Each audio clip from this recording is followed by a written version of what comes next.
महाराष्ट्र के औरंगाबाद शहर में जुमे को उस वक्त कशीदगी फैल गई जब मुसलमानों का एक ग्रुप पुलिस स्टेशन के रूबरू जमा हो गया और पैगंबर इस्लाम की शान में काबिल एतराज रिमार्क्स करने वाले एक हिंदू मजहबी लीडर के खिलाफ कार्रवाई का मुतालबा किया।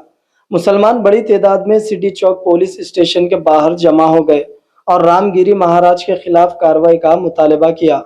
उन्होंने इल्ज़ाम आयद किया कि हिंदू लीडर ने पैगंबर इस्लाम मोहम्मद सल्लल्लाहु अलैहि वसल्लम के खिलाफ अहानत आमेज रिमार्क्स किए हैं।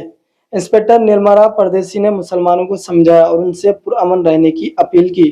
खातून इंस्पेक्टर ने बताया कि वो इस सिलसिले में सख्त कार्रवाई करेंगी। रामगिरी महाराज ने एक न्यूज़ चैनल से बात करते हुए कहा था कि हिंदुओं को चौकस रहना चाहिए। मैंने वही कहा जो मुझे कहना चाहिए था और मैंने अपने बयान पर कायम हूँ और मैं नतीजा भुगतने के लिए भी तैयार हूँ। मजलिस के साबिका रुकन पार्लियामेंट इम्तियाज जलील ने सिटी पुलिस कमिश्नर को एक मकतूब तहरीर करते हुए रामगिरी महाराज के खिलाफ सख्त कार्रवाई का मुतालबा किया। इम्तियाज जलील ने औरंगाबाद के उलमा इकराम के साथ पुलिस कमिश्नर से मुलाकात की और दरख्वास्त की कि रसूलुल्लाह सल्लल्लाहु अलैहि वसल्लम के खिलाफ मुतनाज़िया बयान देने वाले रामगिरी के खिलाफ जल्द अज जल्द कार्रवाई की जाए। उनको ये बताया कि पूरे हिंदुस्तान के मुसलमानों के अंदर इस बात को लेकर नाराजगी है और गुस्सा है। ऐसे हालात के अंदर ये पुलिस की, सरकार की, प्रशासन की जिम्मेदारी होती है कि वो जो भी दोषी आदमी है उसके ऊपर कार्रवाई होनी चाहिए। हमने एग्जाम्पल दिया मौलाना सलमान अजहरी साहब का कि जब उन्होंने कोई बयान दिया तो उनके खिलाफ पूरे हिंदुस्तान के अंदर है तो कितने सारे FIRs रजिस्टर हुए और आज भी मौलाना साहब जेल में बंद है। तो इन्हें क्यों छूट दी जा रही है? क्या इन्हें ये बोलकर किया जा रहा है कि नहीं आप कुछ भी बोलिएगा हम आपको हाथ नहीं लगाएंगे करके? तो हमने साफ कहा है इसका कोई अंत नहीं होगा, इसका कोई एंड नहीं होगा। अगर इस मुल्क की खूबसूरती को अगर बरकरार रखना है तो ऐसे जो समाज के अंदर टेढ़ और दरारें और दीवारें पैदा करने का काम कर रहे हैं उनके खिलाफ कार्रवाई होनी चाहिए। अब आप एक बात समझ लीजिएगा, आज जुम्मे का दिन है। आज 3 अलग अलग शहरों के अंदर नासिक में हिंदू सकल समाज की तरफ से मोर्चा निकाला जा रहा है, नमाज के वक्त निकाला जा रहा है। इजाजत कौन दे रहा है?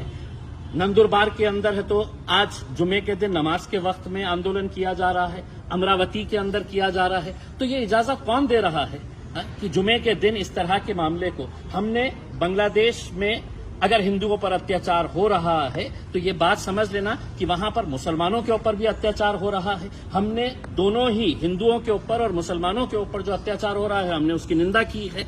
हमने उसको खत्म होना चाहिए, इसकी हमने कई जोर तरीके से हमने ये आवाज उठाई है।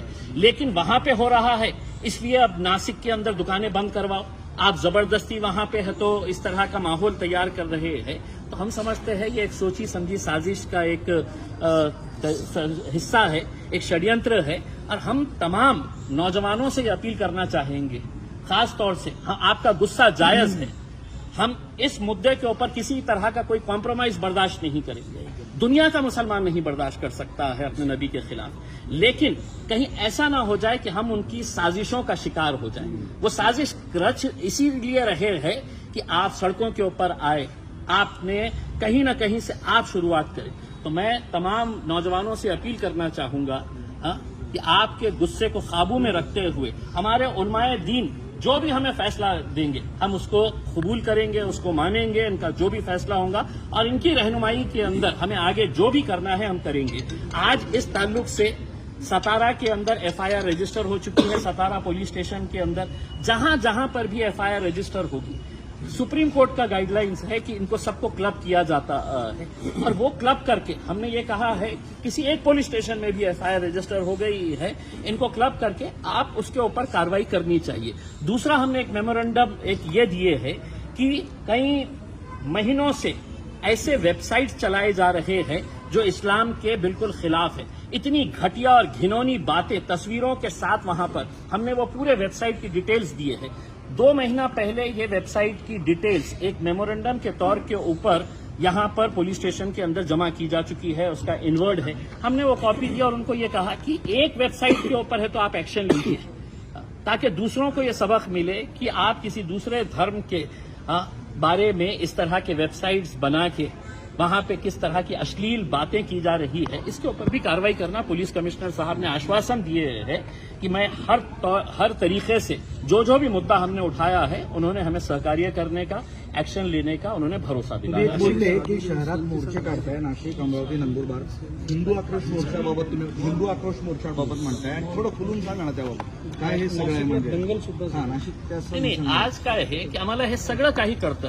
मला काही फ्रायडेच्या दिवशी काही आंदोलन करायचं आहे तर हेच पोलीसवाले मला सांगायचे की नाही, फ्रायडेला आम्ही तुम्हाला परवानगी देऊ शकत नाही। मग कोणत्या आधारावर तुम्ही अशा प्रकारचे आंदोलनाला परवानगी देत आहे? कोणत्या, म्हणजे काय आहे, काय मुद्दा काय आहे की बांगलादेशमध्ये आम्ही निंदा केली ना, आम्ही त्याचा विरोध करत आहे ना, पण बळजबरीने असा हिंदू सकल समाजच्या नावाने ते नितेश राणे पुरा शहरमध्ये घुमून कोणकोणत्या शहरामध्ये जाऊन ते कशा प्रक्षोभक भाषणं देत आहे। मग त्याच्यासाठी नियम नाही आहे का? कोणी सोडलं त्याला असं प्रकारचं प्रक्षोभक भाषणं देणं? त्याच्यावर कारवाई करा ना, आणि नाही केली तर आमच्या तोंडात पण जीभ आहे ना, आम्ही बोलू शकतो। तुम्ही 1 मिनिट नाही लावणार आमच्या विरोधात केस रजिस्टर करायला। मग नियम सगळ्यांसाठी बरोबर असेल तर त्यांच्यावर तुम्ही कारवाई करत नसेल तर इम्तियाज अलीला तुम्ही का थांबवते? आमची अपेक्षा हेच आहे की पोलिसांनी लवकरात लवकर या माणसाच्या विरोधात कारवाई करावी। आम्हाला सांगण्यात आलेलं आहे की मुख्यमंत्री साहेब आज नाशिकमध्ये सभा घेत आहे। त्या नाशिकमध्ये जे प्रकरण घडलेलं आहे, तुम्ही तुमच्या राजनैतिक स्वार्थासाठी काहीही करणार, म्हणजे सामान्य लोकांना तुम्ही याच्यामध्ये अडकवण्याचा प्रयत्न करत आहे, हे खूप दुर्दैव आहे मला। सर, अभी आप निवेदन दे रहे थे जब मुख्यमंत्री वही महाराष्ट्र सिंगर में सत्कार कर रहे हैं, तो आपको लगता नहीं कि इसके अंदर राजनीति हो रही? देखिए, अब लोग बहुत होशियार हो चुके हैं, लोगों को बहुत अच्छे तरीके से समझ में आता है कि क्या इसके पीछे का क्या क्या खेल नजर आ रहा है। हम तो औरंगाबाद की आवाम का तहे दिल से शुक्रिया अदा करना चाहते हैं कि आज वो लोग भी इस बात को अच्छी तरीके से समझ रहे हैं कि इसके पीछे क्या साजिशें रची जा रही है और किस तरीके से हमें उसका निशाना बनाया जा रहा है, हमारे साथ खेला जा रहा है करके। उसमें कानूनी तौर के ऊपर जो भी लड़ाई रहेगी हम वो पूरी तरीके से लड़ाई लड़ेंगे। और इस प्रकाश आंबेडकरांनी मागच्या महिन्यात एक सुरुवात, देखिए, हम ये बात आज भी मान रहे हैं कि इसमें कोई दो राय नहीं है कि मुसलमानों ने दिल खोलकर नरेंद्र मोदी के खिलाफ वोट दिया, इंडिया अलायंस को। और ये जो हुकूमत आज बैठी हुई है सरकार, वो अच्छी तरह से जानती है कि लाडली बहन कर लो, लाडली भाई कर लो, लाडले पप्पा कर लो, लाडले अम्मी कर लो, उनको पैसा देने के बावजूद भी वो सत्ता में नहीं आ सकते हैं। अगर उन्हें सत्ता में आना है तो कहीं न कहीं माहौल खराब करना और उसी की साजिश का ही नतीजा है।